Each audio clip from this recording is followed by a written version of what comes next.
इसके बाद तीसरा अभ्यास कार्य हमारे समक्ष जो उपस्थित है वह है कि पाठम दृष्ट्वा रिक्त स्थानानि पूरयन्तु। है ना? पाठ को देख करके आप रिक्त स्थान की पूर्ति को करते जाइए। ठीक है? तो पाठ तो हमने देखा ही है, तो आइए अब हम इसके जो रिक्त स्थान की पूर्ति कर लेंगे।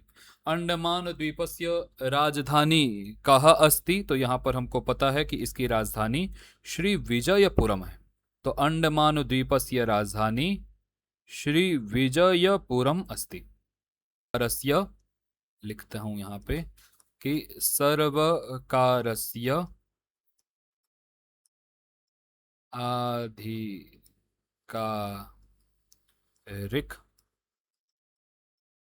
जालपुटे, इसमें उसने ढूंढा। जो ऑफिशियल सरकार की, गवर्नमेंट की ऑफिशियल वेबसाइट थी, उसमें उसने जाकर के अंडमान के बारे में ढूंढा। प्रथम शताब्द्याम अस्य नाम क्या था भाई? प्रथम शताब्दी में इसका नाम क्या था? तो आपको पता होगा कि प्रथम शताब्दी में इसका नाम अगादेमन था। क्या था? अगादेमन इसका नाम हुआ करता था। है ना? फिर अस्मिन द्वीपे, यहां पर इस द्वीप में क्या है? तो इस द्वीप में रिक्तस्थानम इति कारागारम अस्ति। कौन सा कारागार है यहाँ पर? तो अस्मिन द्वीपे सेल्यूलर करके था क्या नाम, जिसको काला पानी भी बोलते थे? सेल्यूलर इति कारागारम अस्ति। ठीक है ना? तो सेल्यूलर, जिसको काला पानी भी कहा जाता था।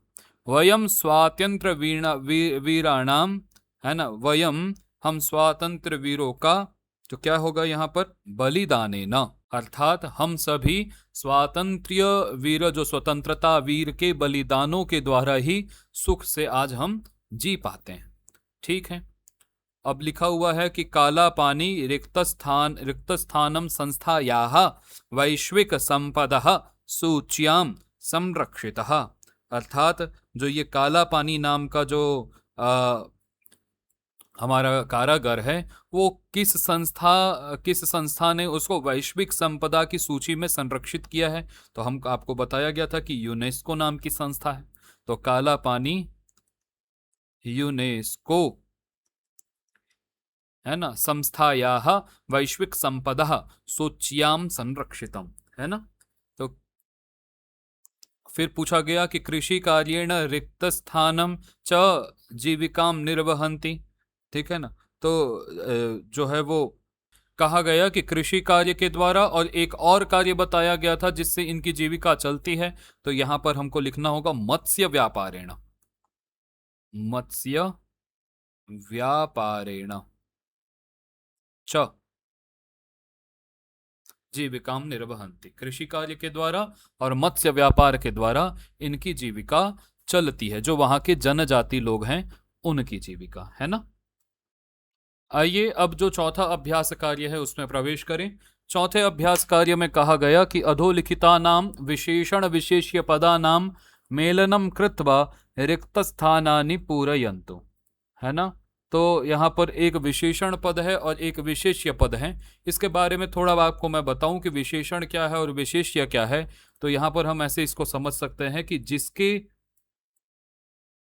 जिसकी विशेषता बतलाई जाती है, जिसकी विशेषता बताई जाती है, वह होता है विशेष्य। और जिस शब्द के द्वारा बताई जाती है,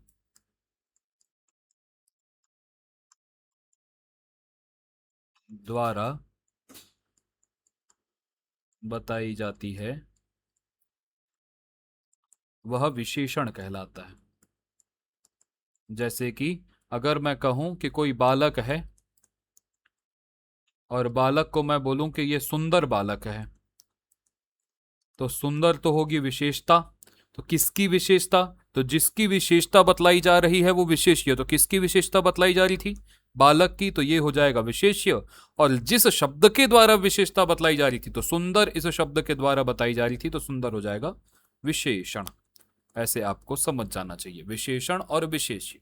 इसी प्रकार अब देखिए, अब हम यहाँ पर नीचे लिखे हुए पदों में हमको विशेषण और विशेष्य, एक बात आप याद रखना कि विशेषण और विशेष्य को एक पहचानने का सबसे अच्छा तरीका ये भी होता है कि उन सभी में एक जैसी विभक्ति, एक जैसा लिंग दिखाई पड़ेगा।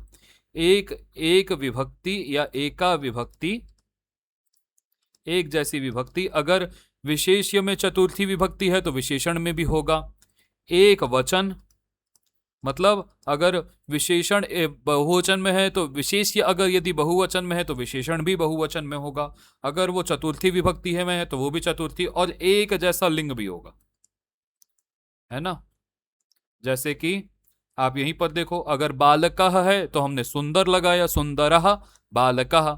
अगर बालिका होती तो हमने यहां पर इसके समान इसका लिंग बदलते, सुंदरी बालिका ऐसा लिखते। और यदि ये नगर इत्यादि नपुंसक लिंग होता तो वह सुंदरम नगरम ऐसा हो जाता।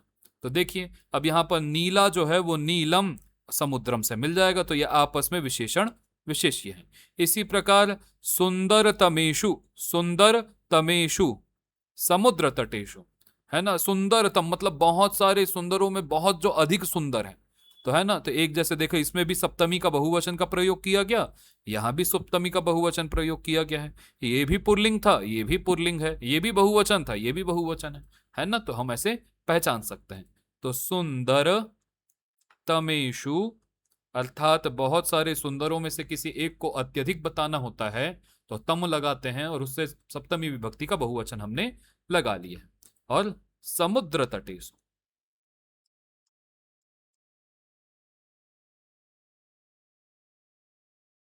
है ना। इसके बाद लिखा हुआ है कि स्वीयाह, तो स्वीयाह क्या हो जाएगा,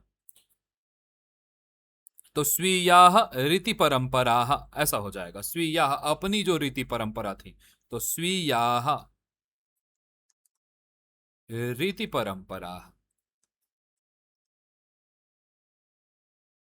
ऐसे हमको पहचान लेना है। फिर अब विविध वर्णाः मत्स्याः, विविध वर्ण के मत्स्य, विविध वर्णाः मत्स्याः, है ना। और स्थानीय आपने, इससे मिला लेंगे, तो स्थानीय आपने, दोनों में पंच सप्तमी विभक्ति का एक वचन लगा हुआ है। और प्रथमम क्या हो जाएगा, तो प्रथमम के साथ स्थानम आ जाएगा, प्रथमम स्थानम, ऐसा यहां पर हो सकता है पूरा। अब पांचवें अभ्यास कार्य में क्या कहा गया कि पांचवें अभ्यास कार्य में कह रहे हैं कि पट्टिकातः समुचितानि पदानि चित्वा विशेषणानुसारम विशेष्य पदम लिखन्तु। ये पट्टिका एक दी हुई है, एक पूरा का पूरा, ये इस पट्टी में से हमको उचित पद को चुन करके विशेषण के अनुसार उनके विशेष्य पद को लिखना है। विशेष्य पद को लिखना है, विशेषण ऑलरेडी लिखा हुआ है, विशेष्य पद को लिखना है।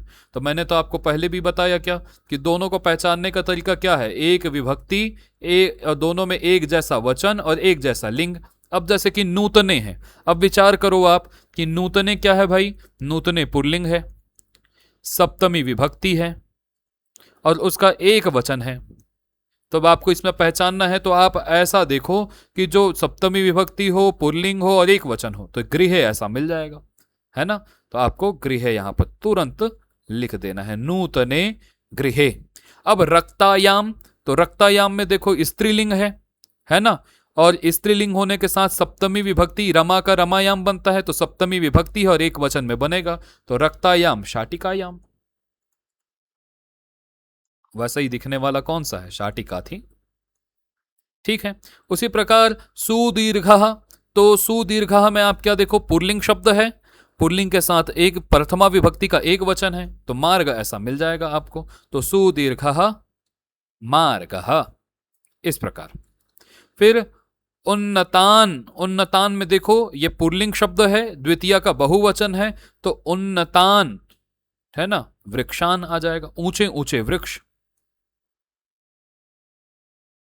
इसी प्रकार स्थूलाय, ये भी पुल्लिंग शब्द है, चतुर्थी का एक वचन है, तो यहां पर स्थूलाय और गजाय, स्थूल माने मोटा और मोटे मोटे गज, हाथी। है ना। इसके बाद पवित्रम, तो पवित्रम जो है वो नपुंसक लिंग एक वचन का है, तो पवित्रम क्या आ जाएगा यहां पर, अ, गुरुकुलम।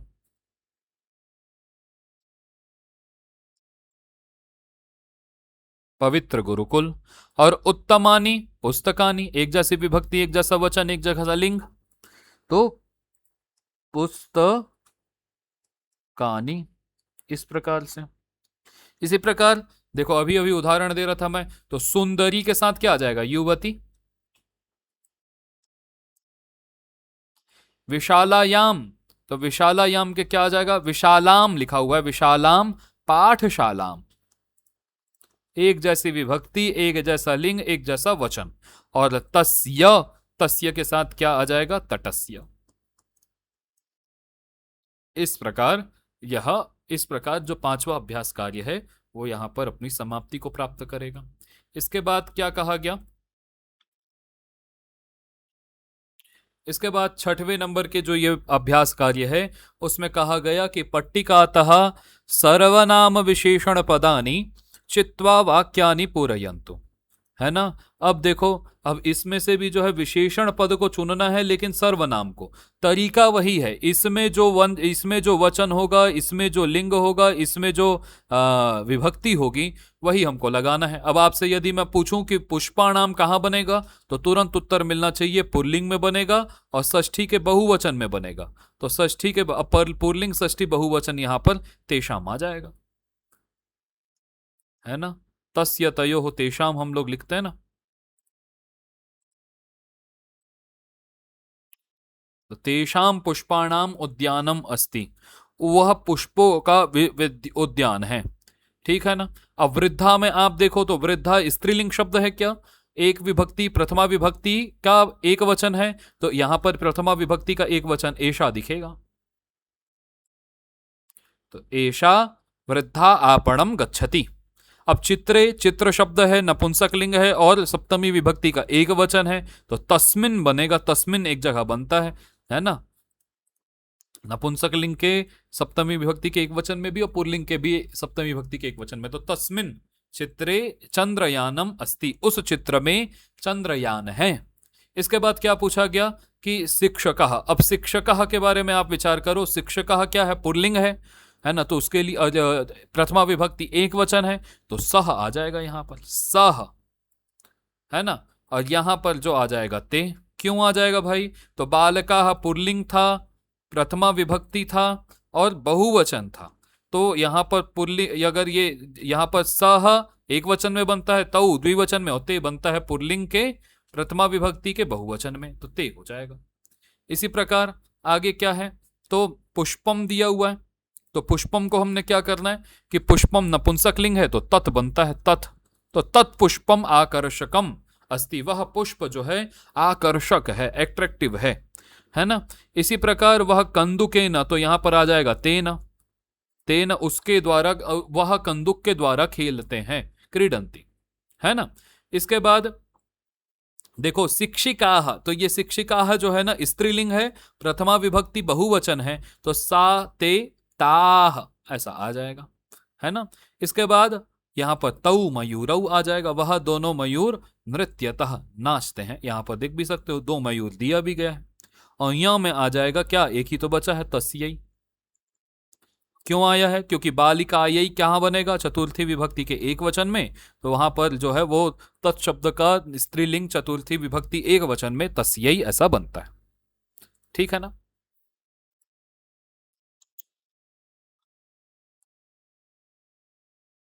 ठीक है, तो अब हमें जो सातवां जो अभ्यास कार्य है उसमें कहा गया कि पाठे प्रयुक्तानि अव्यय पदानि क्रिया, अव्यय पदानि क्रियापदानि च चित्वा समुचिते स्थाने लिखंतु।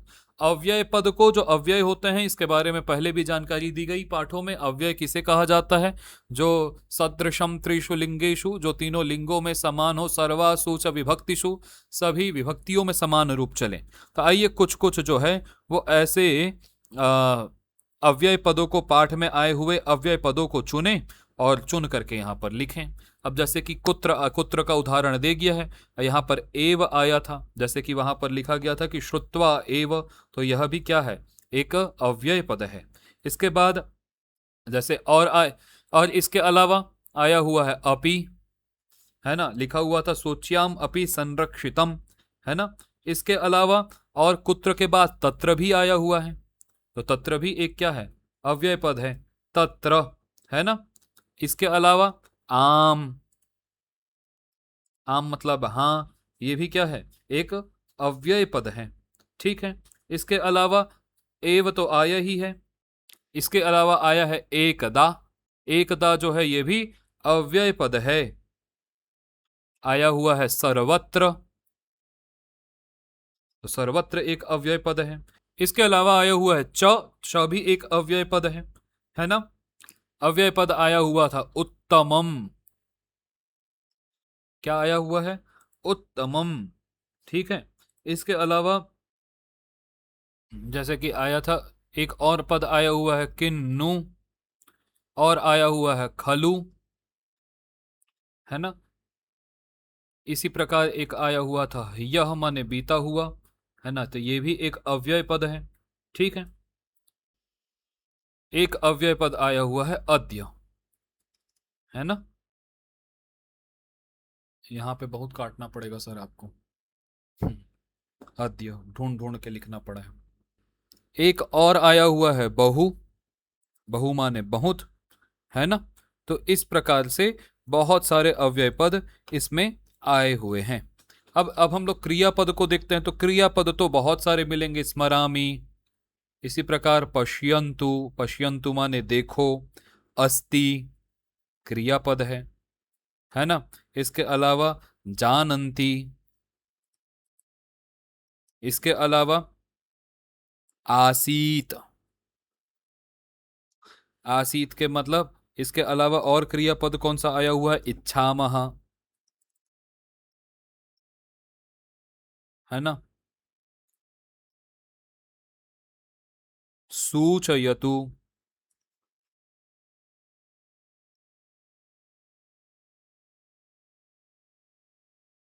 निवसन्ति, इसके अलावा अकरोत्,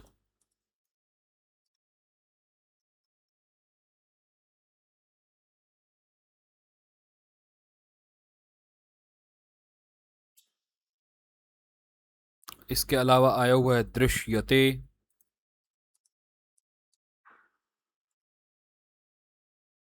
कुर्वन्ति,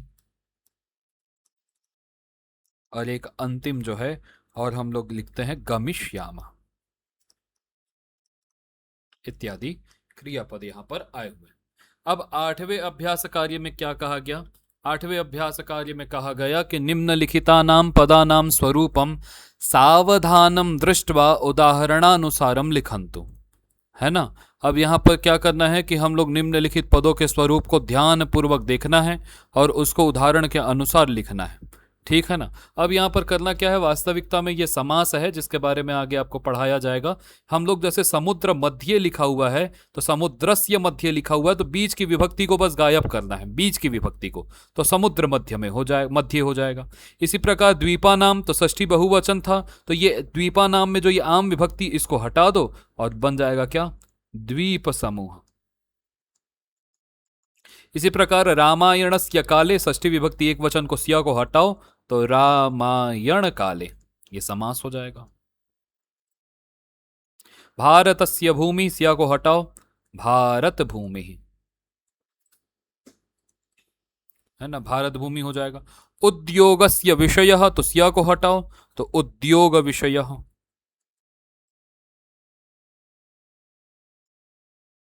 इसी प्रकार देशस्य भक्तः, तो हो जाएगा देशभक्तः, देशभक्तः। समुद्रस्य तलम, तो हो जाएगा समुद्र तलम, है ना। इस प्रकार से योग्यता विस्तार में आपसे कहा गया विद्यार्थियों की श्री विजयपुरम भारतीय सर्वकारेण पोर्ट ब्लेयर इत्यस्य नाम परिवर्त्य श्री विजयपुरम इति कृतम।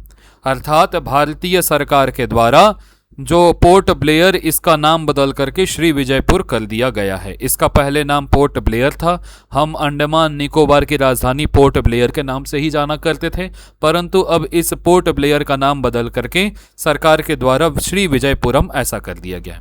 स्कूबा डाइविंग के बारे में पृष्ठे प्राणवायोः कोशं स्थापयित्वा कोशे संलग्न नलिकाया मुखनासिकाभ्याम श्वासग्रहेण सह गभीर जले संतरणम। स्कूबा डाइविंग किसको कहते हैं कि एक जो है अपने पृष्ठ में अर्थात पीठ में प्राणवायु का एक जो है आप प्राणवायु को रखने वाले एक टंकी जैसा आप उसको धारण करते हैं और अपने कोश से संलग्न अर्थात उस टंकी से संलग्न जो है वो एक नलिका होती है जिसको आप मुंह में और नासिका में ग्रहण करते हैं, जिससे आपको ऑक्सीजन मिलता रहे, श्वास ग्रहण करते रहे और आप वो श्वास ग्रहण करते करते आप जल के नीचे तैरते जो है उसको स्कूबा डाइविंग कहा जाता है। आपने देखा भी होगा स्कूबा डाइविंग, तो वहाँ पर क्योंकि हम अंदर जल के अंदर श्वास तो ले नहीं सकते, इसलिए हमको उस टंकी की आवश्यकता पड़ती है। अपने पीठ में लगाते हैं उसे और उसके श्वास ग्रहण करते हैं, है ना।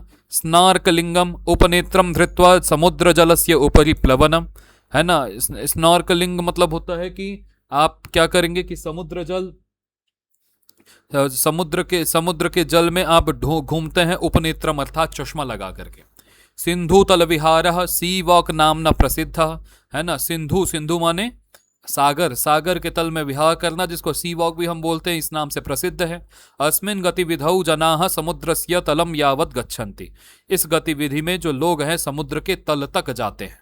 अर्थात कोरल रीफ, तो कोरल रीफ मतलब होता है प्रवाह शैल समूह। कोरल रीफ नामना जो प्रवाल शैल समूह है, जो समुद्र के अंदर शैलों का एक समूह पाया जाता है जिसे कोरल रीफ के नाम से हम लोग जानते हैं। ठीक है, कुछ द्वीपों के पुराने नाम हैं जिसको अब बदल करके कुछ नया नाम रख दिया गया है। जैसे कि एक रॉस द्वीप था जिसका नाम अब बदल करके नेताजी सुभाष चंद्र बोस द्वीप अब रख दिया गया है सरकार के द्वारा। एक नील द्वीप है, उसका नाम बदल करके अब सरकार ने उसका नाम शहीद द्वीप रख दिया है। इसी प्रकार हैवलॉक द्वीप नाम का एक द्वीप है अंडमान निकोबार जो द्वीप का समूह है उसमें, उसका नाम बदल करके अब स्वराज द्वीप ऐसा कर दिया गया। अंडमान की कुछ प्रशस्तियां हैं, उसके सम्मान में कुछ श्लोक लिखे गए हैं। आइए इस श्लोक को हम पढ़ते हैं। विभात्यवाच्यां बुधिगर्भशोभी पुत्रः कनिष्ठाननुभारतस्य सुनीलवारिश्रितस्निग्धगात्रः द्वीपेषु रम्यः द्वीपोण्डमानः राष्ट्रस्य गौरवस्थान मितिहासे महत्स्थलम् असकृद्दर्शने योग्य मण्डमानो विराजते चण्डहिंसां स्वदेशार्थं द्रोहिणां खण्डनात् पुरा दण्डनैर्यत्र भुक्ता भू दण्डमानो विराजते हरितविपिनरम्यैः संवृतो द्वीपवृन्दैः लसति परमवाच्यां नीलसिन्धोस्तटस्थः प्रथितभुवि निकोबार सेल्युलर लोकलोके प्रकृतिकृतिपरोऽयं राजते मेण्डमानः। कुछ परियोजना कार्य आप लोगों के लिए यहाँ दिया गया हुआ है कि अंडमान इति क्षेत्रस्य विभिन्नानां स्थानानां तटानां च चित्राणि संगृह्य शीर्षक सहितम संग्रह पुस्तिकायाम स्थापयन्तु। आपको करना क्या है कि अंडमान जो यह क्षेत्र है और यहाँ पर जो विभिन्न प्रकार के स्थान हैं, तट है, वहाँ से आप वहाँ के चित्रों का आप संग्रहण कीजिए, चाहे वो इंटरनेट से हो चाहे स्वयं जा करके हो, और वह जो जिस जगह का आपने चित्र एकत्र किया है उसका शीर्षक सहित कि किस जगह का है यह नाम लिखिए और अपनी पुस्तिका में से आप स्थापित कीजिए। भवान भवती पितृभ्यां शिक्षकैः सह भ्रमणाय पर्वतप्रदेशे तटीयप्रदेशे च अगच्छत् तस्य एकेन परिच्छेदेन वर्णनं लिखन्तु। यदि आप छात्र हैं या छात्रा हैं, जो भी अपने पिता या शिक्षक के द्वारा यदि आप भ्रमण करने के लिए यदि किसी पर्वत प्रदेश पे या किसी तट प्रदेश में, गंगा का तट या समुद्र के तट, कहीं पर भी यदि आप घूमने के लिए गए हैं, तो उस एक एक पैराग्राफ में आप उसका पूरा का पूरा वर्णन आप लिखिए। ये परियोजना कार्य आपके लिए यहाँ दिया जाता है। इस पाठ के माध्यम से हमने हमारे जो भारत का एक अभिन्न अंग जो अंडमान निकोबार है, इसके द्वीप समूहों के बारे में जाना, वहाँ की विशेषता, वीर सावरकर जो हमारे स्वतंत्रता संग्राम सेनानी है उनके बारे में जाना, और भी इतिहास से जुड़े तथ्यों को मैंने इस पाठ्य के माध्यम से उजागर करने का प्रयास किया। निश्चित रूप से यह पाठ आपके लिए लाभप्रद रहा होगा, इसी आशा के साथ धन्यवाद।